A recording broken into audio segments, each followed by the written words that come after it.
नमस्कार। हमारा आज का टॉपिक है some terminology related to tax. Tax से संबंधित कुछ शब्दावली। हमने ये पढ़ा कि टैक्सेशन के लिए कौन कौन से मेथड्स यूज़ किए जाते हैं और प्रिंसिपल्स ऑफ टैक्सेशन क्या है।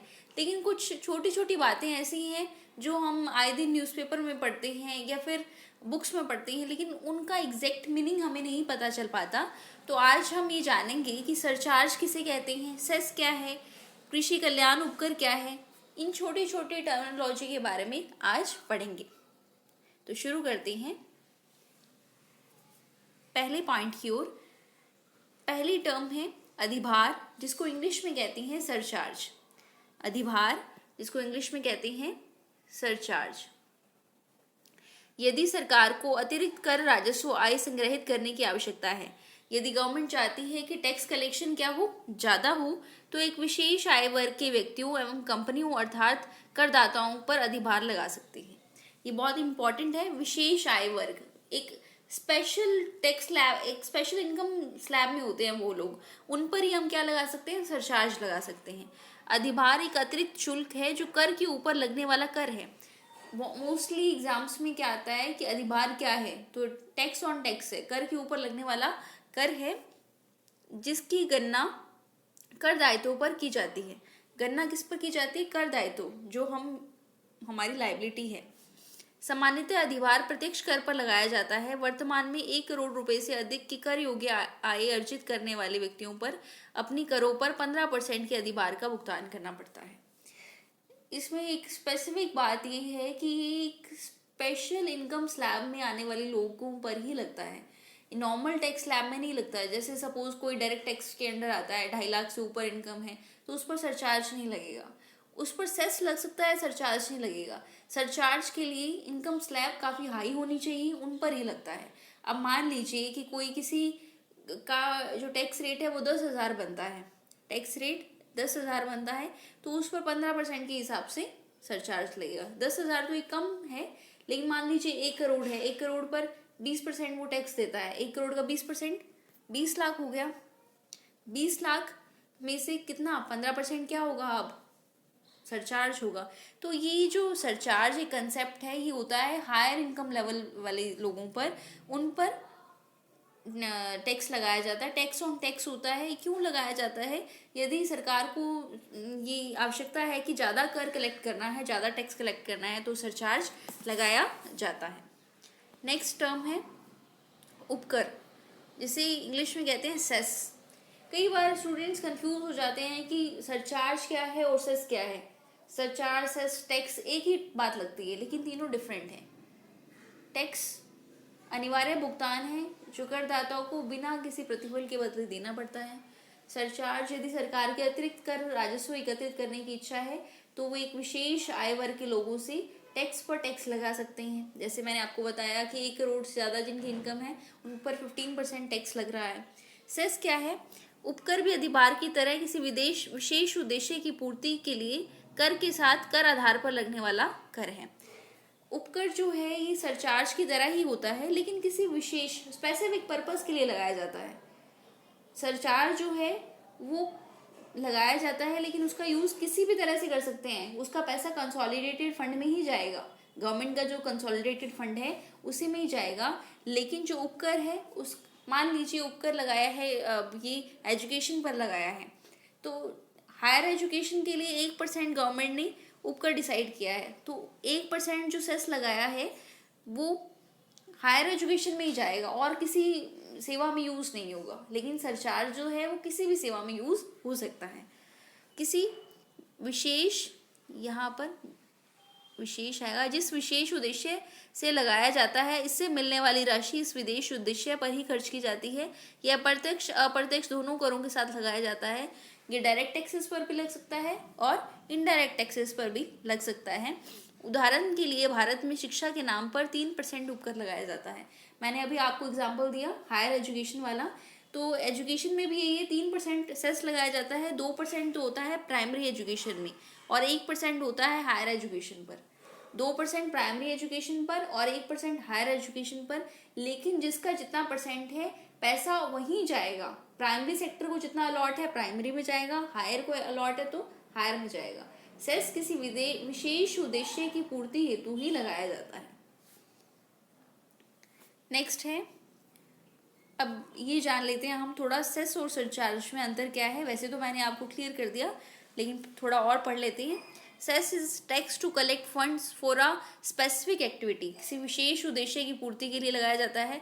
Education cess, senior and higher education cess and Swachh Bharat cess, स्वच्छ भारत के लिए भी सेस लगाया जाता है ना, are some examples that were introduced to collect funds for specific purpose and applicable to one and whether facilities is meant to be used by that person or not। किसी विशेष उद्देश्य की पूर्ति के लिए लगाया जाता है। यदि एजुकेशन के लिए तो एजुकेशन का पर ही पैसा खर्च किया जाएगा, स्वच्छ भारत पर है तो स्वच्छ भारत पर ही खर्च किया जाएगा। Where a surcharge is introduced for use of a particular facility by a specified person, like superfast train surcharge to be paid by the using service of the particular train। अब जो पर्टिकुलर पर्सन पर लगाया जाता है, जो उस particular जो वस्तु है उसको यूज़ कर रहा है। जैसे सुपरफास्ट ट्रेन का जो सरचार्ज है वो उसी पर्सन पर लगाया जाएगा जो उस पर्टिकुलर ट्रेन को यूज़ कर रहा है। नेक्स्ट चलते हैं हम, कृषि कल्याण उपकर, इंग्लिश में कहते हैं कृषि कल्याण सेस। वित्त वर्ष 2016-17 में बजट में कृषि कल्याण उपकर की घोषणा की गई। कब घोषणा की गई? 16-17 में। 1 जून 2016 से सभी कर योग्य सेवाओं पर 5% की दर से कृषि कल्याण उपकर लगाया जाना शुरू किया गया। जो जितने भी टैक्सेबल सर्विसेज हैं उन पर 5% की रेट से कृषि कल्याण उपकर लगाया जाना शुरू किया। ये 0.5% है, 5% नहीं है, 0.5% है। स्लाइड में थोड़ा कलर के कारण 0.5% की दर से कृषि कल्याण उपकर लगाना शुरू किया है। यहाँ पे 5 नहीं है, दोबारा बोल रही हूँ मैं, 0.5 है, 0.5%। कृषि कल्याण उपकर से प्राप्त राजस्व का उपयोग कृषि क्षेत्र के विकास और किसानों के कल्याण के लिए किया जाएगा। हमें ये पता है कि सेस जिस उद्देश्य के लिए लगाया जाता है पैसा भी वहीं डिस्ट्रीब्यूट होता है। नेक्स्ट है स्वच्छ भारत सेस। 15 नवंबर 2015 को कर योग्य सभी सेवाओं पर 0.5% की दर से स्वच्छ भारत उपकर लगाया गया, जिसका उपयोग स्वच्छ भारत मिशन की वित्तीय के लिए किया गया। स्वच्छ भारत मिशन को फाइनेंस प्रोवाइड करने के लिए किया गया। यह उपकर भारत में स्वच्छता को बढ़ावा देने के लिए लगाया गया है। स्वच्छ भारत सेस, हमने सेस के बारे में पढ़ा, एजुकेशन सेस के बारे में पढ़ लिया, स्वच्छ भारत सेस के बारे में पढ़ लिया, कृषि कल्याण उपकर के बारे में पढ़ लिया। अब हम नेक्स्ट टर्मिनोलॉजी की ओर चलते हैं, जिसका नाम है टैक्स बायोंसी। हिंदी में कहते हैं कर उत्प्लावकता। टैक्स बायोंसी हिंदी में कहते हैं कर उत्प्लावकता। कर उत्प्लावकता राष्ट्रीय आय का सकल घरेलू उत्पाद के संबंध में कर प्राप्तियों की अनुक्रियाशीलता का माप है। कर उत्प्लावकता क्या है कि जो जितना नेशनल इनकम है उसकी कंपैरेटिवली टैक्स रिसीट्स कितनी है। Tax receipts upon national income. Tax receipts T.R का मतलब क्या होता है? Tax receipts upon national income. ये क्या है? टैक्स बायोंसी का फॉर्मूला है। कई बार जनरली पूछ लें कि what is the meaning of कर उत्प्लावकता टैक्स बायोंसी, तो tax receipts upon national income. राष्ट्रीय आय एवं आर्थिक समृद्धि एवं सरकार के कर राजस्व के संग्रहण में एक अंतर संबंध होता है। नेशनल इनकम हुआ या फिर कर राजस्व, सरकार ने जितना पैसा टैक्स के रूप में कलेक्ट किया है, इसके बीच में क्या होता है? इंटर रिलेशन पाया जाता है। कर उत्प्लावकता राष्ट्रीय आय का सकल घरेलू उत्पाद के संबंध में कर प्राप्तियों की अनुक्रियाशीलता का माप है। कर उत्प्लावकता उस स्थिति में उत्पन्न होती है जब राष्ट्रीय आय में 1% वृद्धि होने पर कर राजस्व में 1% से अधिक वृद्धि होती है। कर उत्प्लावकता उस कंडीशन में आएगी जब नेशनल इनकम 1% से बढ़ेगी, जबकि उसकी कंपैरेटिवली जो टैक्स रिसीट्स है वो 1% से ज़्यादा बढ़ जाएगी।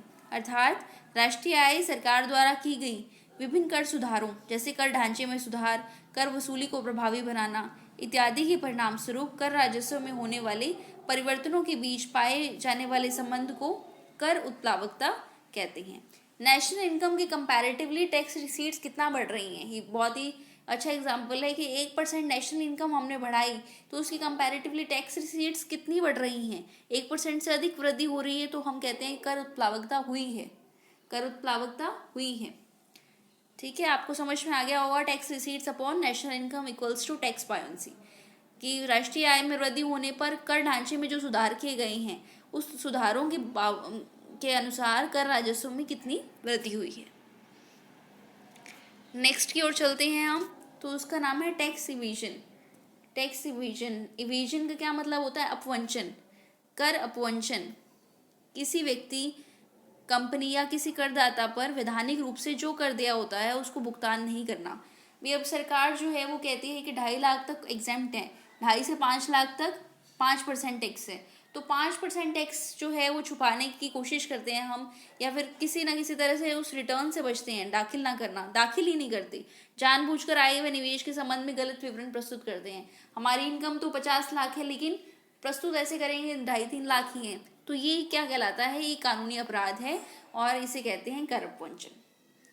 ठीक है, अब नेक्स्ट की ओर चलते हैं, कर बचाव। देखिए कर अपवंचन और कर बचाव में डिफरेंस है। कर अपवंचन ये होता है कि डायरेक्टली चोरी करना, हमें भरना ही नहीं है टैक्स। कर बचाव ये होता है कि कोई ना कोई उपाय देखना ऐसे जिससे थोड़ा बहुत बचा जा सके। बचाव करने का मतलब है कि अगर हमें 20,000 रुपये देने थे तो हम बचाव करके 10 कैसे दें। अपवंचन का मतलब है कि हम 0 दें, हम दे ही ना, ये डिफरेंस है। कर बचाव से तात्पर्य अपनी आय तथा संपत्ति को इस प्रकार व्यवस्थित करना है जिससे वह कानून कर दायित्वों के अंतर्गत न आए, उसे बहुत ही कम कर का भुगतान करना पड़ेगा। कर बचाव वह प्रक्रिया है जिसके माध्यम से कोई व्यक्ति या संस्था किसी देश के कर कानूनों के तहत छूट प्राप्त करती है। कर बचाव क्या है? वह प्रक्रिया है जिसके माध्यम से कोई व्यक्ति या संस्था किसी देश के कर कानूनों के तहत छूट प्राप्त करती है। नेक्स्ट है टैक्स हेवन, कर आश्रय। टैक्स हेवन, कर आश्रय का क्या मतलब होता है? यह एक ऐसा देश है जो विदेशी नागरिकों, निवेशकों एवं उद्यमियों को यह सुविधा देता है कि उस देश में रहकर जो व्यवसाय निवेश करेंगी, वहां किसी उद्योग की स्थापना करेंगे तो उस पर उनको कोई कर नहीं देना होगा। आश्रय देते हैं मतलब वो कहते हैं कि अगर आप हमारे देश में आएंगे, कोई व्यवसाय करेंगे तो हम आपसे कोई टैक्स नहीं लेंगे। इसे कहते हैं टैक्स हेवन। क्या बोलते हैं इसे? Tax haven. ये छोटी छोटी टर्मिनोलॉजी जरूर है लेकिन ये एग्जाम्स में भी पूछा जाता है, न्यूज़पेपर्स में भी आता है, तो being a student of economics आपको ये चीज़ें पता होनी चाहिए। या कर की दरें बहुत ही कम होती हैं, टैक्स रेट्स जो हैं वो बहुत ही कम होती हैं। विदेशी निवेशक, उद्यमी जैसे ऐसे देशों में निवेश के लिए आकर्षित होंगे। बड़े निवेशकों को किसी दूसरे देश में निवेश करना होता है तो वह पहले अपनी बचतों को इन देशों के बैंकों में जमा कराते हैं और वहां से दूसरे देश में पूंजी निवेश करते हैं। तो टैक्स हेवन क्या है? एक देश ही सुविधा देता है कि अगर आप हमारे यहाँ व्यवसाय स्थापित करेंगी तो हम आपसे टैक्स नहीं लेंगे। तो जो निवेशक हैं, उद्यमी हैं, वो निवेश करने के लिए अट्रैक्ट होंगे, वो सोचेंगे कि बहुत अच्छी बात है अगर हमें टैक्स नहीं पे करना पड़ेगा। तो वो क्या करते हैं कि इसी प्रकार दूसरे देशों में इन्वेस्ट करते हैं पैसा इन्वेस्ट करने के लिए क्या करते हैं, जितनी भी उनकी सेविंग्स है उन देशों के बैंकों में जमा करवाते हैं। वो पहले जितनी भी उनकी सेविंग्स हैं उन देशों के बैंकों में जमा कराते हैं। अब ये साइप्रस और मॉरिशस जैसे देश हैं, ये क्या करते हैं, अपने निवेशित पूंजी से प्राप्त पूंजी लाभ पर, जितना भी निवेशित पूंजी किया है उनसे प्राप्त पूंजी लाभ पर या अन्य लाभ पर किसी प्रकार का कर नहीं लगाते, कोई भी टैक्स नहीं लगाते ये।